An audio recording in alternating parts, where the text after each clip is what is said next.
stomach, you can see a lot of unusual objects. I think altogether they weigh several pounds. I can't stay alive with them in there. That day I had a date with Sydney, and I had invited her to a cafe for the first time. We were talking about something when I noticed that she was looking at me in horror. "Is something wrong?" I asked her, chewing my salad. "Mark, you're eating a candle?"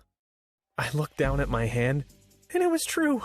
I was holding a festive candle from the table's centerpiece. It had my teeth marks on it. I swallowed the piece that was in my mouth and washed it down with water. It happened again, I thought.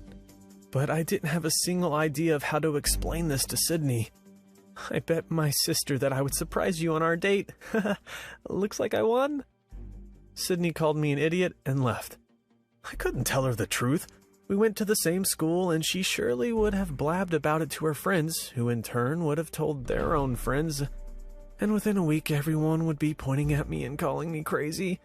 In a way, they would be right. I suffer from pica and almost always want to eat something inedible. It started from birth, but back then, when I put dirt, grass, or pine cones into my mouth, it didn't seem abnormal.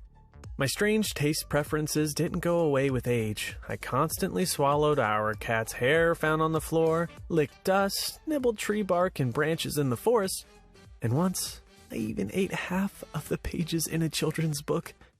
Whenever we did home repairs, I ate a lot of the building materials. True, it wasn't without consequences. After the floor pain, I was in the hospital for almost a month. In every other way, I'm completely normal. Until the age of 13, I was homeschooled, but only because my parents were afraid that I would eat chalk at school, or worse. Little by little, I learned to control my appetite. I have a rule: only eat what's on my plate. And it works. I've been going to public school for 3 years now, and no one has suspected anything unusual. Until this date with Sydney. When I arrived at school the next day, someone tossed a candle on a plate at me.